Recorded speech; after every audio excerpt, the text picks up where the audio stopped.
Hola, espero que estén muy bien. En este video vamos a seguir un poco con el tema de circuitos eléctricos. Entonces podemos ver este primer ejemplo donde se nos pide que calculemos la resistencia equivalente y el voltaje del circuito. Entonces, retomando algunos de los conceptos de la clase pasada, pues este circuito lo podemos transformar de varias maneras. Entonces, por ejemplo, podemos identificar primeramente que estas tres resistencias están en paralelo. Sí, ya que están conectadas a los mismos dos nodos. Entonces, este circuito lo podemos transformar en otro circuito. Aquí tenemos nuestra fuente de voltaje que nos piden calcular. Aquí tendremos una resistencia equivalente. Vamos a llamarla R1, 2, 3 porque es acerca de las resistencias 1, 2 y 3. Y aquí tenemos la otra resistencia que es la resistencia 4. Entonces este circuito aún lo podemos simplificar todavía un poco más al siguiente circuito. Aquí tenemos nuestro voltaje otra vez, tenemos este de aquí y tendremos nuevamente una resistencia equivalente que englobe a las 4, porque ahora estas dos resistencias de aquí están en serie. Entonces aquí ahora tendremos la resistencia equivalente de 1, 2, 3 y 4. Entonces nuestra meta es calcular esta resistencia y con eso llegar a calcular el voltaje. Entonces podemos calcular primero la resistencia 1, 2, 3. Esto lo podemos hacer con la siguiente fórmula. R123 va a ser igual a 1 sobre R1 más 1 sobre R2 más 1 sobre R3. Entonces 1 sobre R equivalente de 1, 2 y 3 va a ser igual a 1/3 más un R más 1/6 más otra vez 1/3. Entonces 1 sobre R1, 2, 3 va a ser igual a 5/6. Y bueno, tomando inversos de ambos lados, esto nos lleva a que la resistencia 1, 2, 3 va a ser igual a 6/5 igual a 1.2. Ok, voy a borrar un poco lo que estamos haciendo aquí arriba para tener más espacio para trabajar. Entonces, no olvidemos que esta es la resistencia 1, 2, 3. Ok, ahora nuestra meta es calcular R1, 2, 3 y 4. Entonces ya hemos dicho, justamente en este circuito de aquí, habíamos dicho que esta resistencia está en serie con esta otra resistencia. O sea que R1, 2, 3 está en serie con R4. Así que podemos hacer la siguiente suma. R1, 2, 3, 4. De acuerdo a la ley de las resistencias en serie, pues podemos sumarlas. Porque así funcionan estas reglas. Entonces esto va a ser igual a R1, 2, 3 más R4, ya que están en serie, eso no hay que olvidarlo. Entonces R1, 2, 3, 4 será igual a R1, 2, 3, que hemos quedado que es 1.2 más 2. Entonces R1, 2, 3, 4 va a ser igual a 3.2. No olvidemos las unidades ohms. ¿Ok? Entonces voy a volver a borrar esto para tener espacio para trabajar. Esto lo movemos un poco aquí abajito. Y ok, entonces ya tenemos todo esto. Lo que nos faltaría hacer ahora... Bueno, vamos a dejarle hasta ahí porque... No. Nos dicen que la corriente son 10 amperes. Entonces todavía queremos calcular el voltaje, me parece que había dicho. Entonces hay que recordar la fórmula, la ley de Ohm, que nos dice que el voltaje es igual a la corriente por la resistencia. En este caso queremos calcular la corriente a través de este circuito. Así que nuestra resistencia va a ser la equivalente de todas las resistencias que ya teníamos.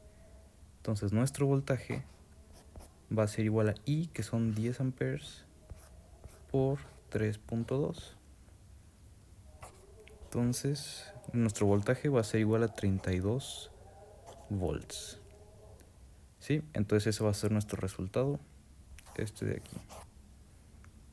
Muy bien, ahora resolvamos otro ejercicio similar.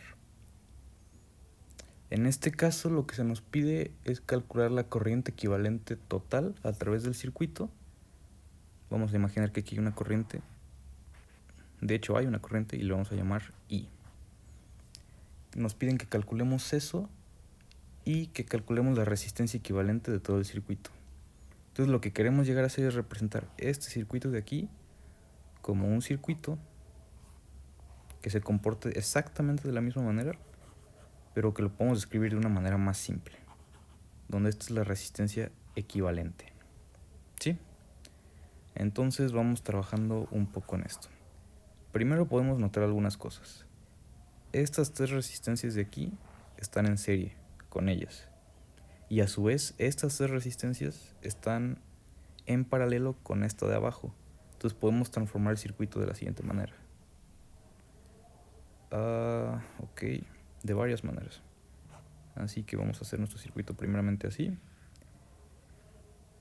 Primero vamos a hacer esto paso por paso. Entonces aquí tenemos una resistencia que es la de 100 ohms. Y aquí vamos a tener una resistencia equivalente. Vamos a llamarla RS. ¿Ok? Y bueno, continuando con el circuito, lo tenemos así. Y esto es 20. Y ya que tengamos eso, podremos juntar estas dos resistencias. Y esta va a ser una nueva resistencia que vamos a llamar R equivalente, después de juntar estas dos en paralelo. Entonces vamos a empezar a hacer los cálculos. Ok, entonces primero RS habíamos dicho que son las resistencias en serie en la parte de arriba. RS va a ser igual a 10 más 40 más 50, porque están en serie. Entonces esto va a ser igual a 100 ohms. Y a su vez sabemos que la resistencia en P, o sea, esto de acá abajo, y este es, a ver, y esto de aquí es RS, para que quede un poco más claro. La resistencia en paralelo también es de 100 ohms. Entonces sabemos que 1 sobre la resistencia equivalente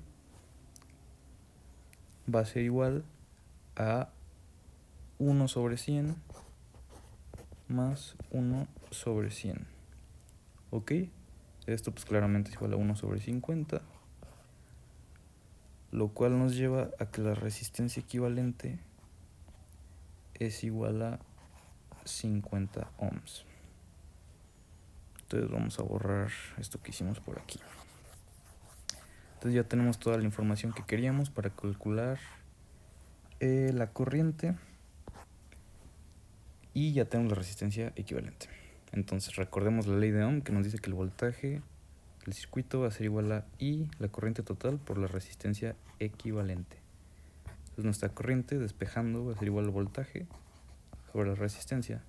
Entonces I va a ser igual a 20 sobre 50 igual a 2 quintos igual a 0.4, que sería esta nuestra respuesta y esta de acá abajo.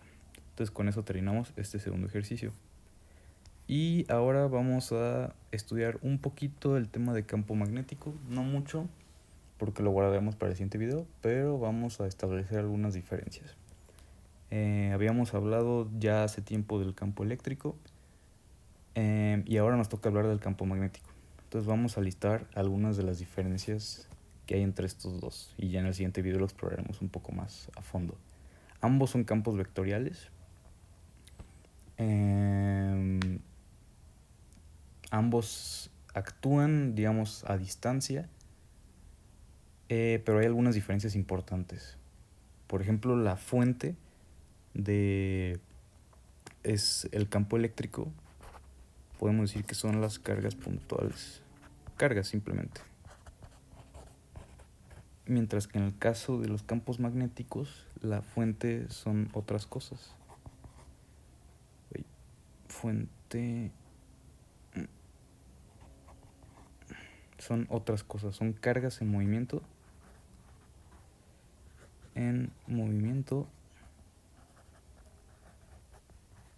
Y objetos permanentemente magnéticos, como son los imanes. Por ejemplo, en el caso de acá tenemos que pues cargas iguales se repelen, y tenemos que cargas opuestas se atraen. En el caso de los imanes, pues sabemos que polos iguales se repelen. Este se va a querer mover para acá y este para acá. Y polos opuestos se atraen. Entonces funcionan de manera, digamos, análogas. Y también tenemos algunas diferencias un poco más estructurales en la construcción de estos campos. Por ejemplo, en el caso del campo eléctrico, las líneas de campo tienen un inicio y un final. Vemos que las cargas positivas actúan como una fuente y las cargas negativas actúan como sumideros. En el caso de los campos magnéticos esto no es así, las líneas son continuas, vemos que no terminan. Estas líneas siguen como que fluyendo a través del material y luego vuelven a salir, nunca se acaban, por así decirlo. Lo vemos especialmente en estas de aquí, que continúan, luego para acá, y bueno, no tienen fin.